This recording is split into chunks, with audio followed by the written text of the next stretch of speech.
Hello everyone, இன்றைக்கி நம்ம கலை க்ரியேஷன்ஸில் நம்ம பார்க்க போகிறது கிளாஸ் பெயிண்டிங். இப்போ நான் எடுத்துருக்கிறது 3D லைனரு. இது நம்ம இன்றைக்கி கிளாஸ் பெயிண்டிங் பண்ணுறதுக்காக OHP ஷீட் நம்ம எடுத்திருக்கோம். கிளாஸ்லேயும் பண்ணலாம். இது கொஞ்சம் ஈஸியாக இருக்கும். அடியில் ஒரு ஒயிட் ஷீட்டோடு வரும், அதை எடுத்துக்கலாம். அதுக்கப்புறம் நமக்கு கிளாஸ் கலர்ஸ் வேணும். நான் இன்றைக்கி சால்வெண்ட் பேஸ்ட் கலர்ஸ் எடுத்திருக்கேன். மார்க்கெட்டில் எல்லா கலர்ஸுமே அவைலபிளாக இருக்குது. நமக்கு வேணுங்கிற கலர் நம்ம ப்ரிஃபர் பண்ணி நம்ம சாய்ஸ் வாங்கிக்கலாம். இது எல்லாமே நம்ம இன்றைக்கி யூஸ் பண்ண போகிறோம். அதெல்லாம் நான் டிஸ்கிரிப்ஷன் பாக்ஸில் நான் கொடுக்குறேன். அதுக்கப்புறம் பென்சில், எரேசர் இதெல்லாமே நம்ம ட்ரா பண்ணுறதுக்கு அந்த OHP ஷீட் அடியில் ஒரு ஒயிட் ஷீட் இருக்கும். அதில் நம்ம ட்ரா பண்ணிக்கணும். பண்ணிவிட்டு நம்ம அந்த டிரான்ஸ்பரன்ட் ஷீட் வச்சு அதில் நம்ம லைனர் யூஸ் பண்ணி நம்ம போட்டு கலர்ஸ் கொடுத்து நம்ம பார்க்க போகிறோம். இப்போது நான் அந்த OHP ஷீட்டுக்கு அடியில் இருக்க அந்த ஒயிட் ஷீட் எடுத்துகிட்டு அதில் ஒரு பிக்சர் நான் வரைஞ்சிட்ருக்கேன். இது சும்மா நம்மளோட ரெஃபரன்ஸ்க்கு தான். இது நம்ம ட்ரேஸ் எடுத்து கூட நம்ம வேறு ஏதாவது மெட்டீரியல் இருந்தால் கூட நம்ம ட்ரேஸ் பண்ணி கூட நம்ம இதை ரெடி பண்ணிக்கலாம். நமக்கு எது பிடிக்குதோ, ஒரு ஃப்ளவர் இல்லை ஏதோ ஒரு ஈஸியான டயக்ராம் கூட நம்ம ஒரு ட்ரேஸ் பண்ணி கூட நம்ம இதை வச்சுக்கலாம். நான் இப்போ வரைஞ்சிட்ருக்கேன். வரைஞ்சி முடிச்சுட்டு அதை அதுக்கு மேலே நம்ம OHP ஷீட், அந்த டிரான்ஸ்பரண்ட் கிளாஸ் ஷீட்டை ப்ளேஸ் பண்ணிவிட்டு டேப் போட்டு ஒட்டிட்டு அதுக்கப்புறம் நம்ம 3D லைனர்னால் அவுட்லைன் நம்ம கொடுக்க போகிறோம். நம்ம வரைகிறது நீட்டாக வரைஞ்சால் தான் அந்த அவுட்லைனர் கொடுக்கும்போது நமக்கு தெளிவாக நமக்கு அந்த அழகாக இருக்கும், நீட்டாக இருக்கும் பார்க்கும்போது. அதில் அவுட்லைனர் கொடுத்து முடித்ததுக்கப்புறம் அந்த கலர்ஸ், அந்த கிளாஸ் கலர்ஸ் நம்ம எந்தெந்த இடத்துக்கு எது எது போடணுன்ட்டு நம்ம தெளிவாக அதை நம்ம கொடுக்கணும். அழகாக கொடுக்கும்போது நீட்டாக இருக்கும். அதை நம்ம எப்படி கொடுக்கலான்னு பார்க்கலாம்.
இப்போது நம்மளோட கிளாஸ் பெயிண்டிங் ஒர்க் வந்து கம்ப்ளீட் ஆகிடுச்சு.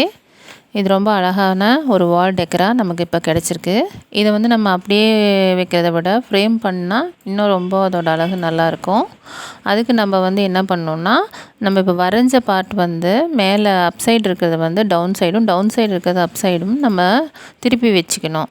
திருப்பி வச்சு நம்ம ஃப்ரேம் பண்ணும்போது அது ரொம்ப நல்லா ஷைனிங்காக நல்ல லுக்காக இருக்கும். அந்த ஃப்ரேம் ஒர்க் முடித்து நம்ம கம்ப்ளீட் பண்ணி பார்க்கும்போது ஹேங் பண்ணி பார்க்கும்போது அது அவ்வளோ அழகாக இருக்கும். அதை நம்ம ஃப்ரேம் கொடுக்கும்போது நம்ம சொல்லி கொடுத்தோம்னா அது மாதிரி பண்ணி கொடுப்பாங்க. இன்னும் அடிஷ்னலாக என்ன பண்ணலான்னா, இதுக்கு ஃபாயில் பேப்பர் இருக்கும், அது அவைலபிளாக இருக்குது. அது வாங்கி லைட்டாக க்ரஷ் பண்ணி கூட அடியில் வச்சு நம்ம ஃப்ரேம் பண்ணி நம்ம வைக்கலாம். அதுவுமே இன்னும் ரொம்ப கூடுதல் அழகாக இருக்கும். நல்லாயிருக்கும், ட்ரை பண்ணி பாருங்கள். இன்றைக்கி நம்ம பண்ண இந்த ஆர்ட் ஒர்க் உங்களுக்கு பிடிச்சிருக்குன்னு நினைக்கிறேன்.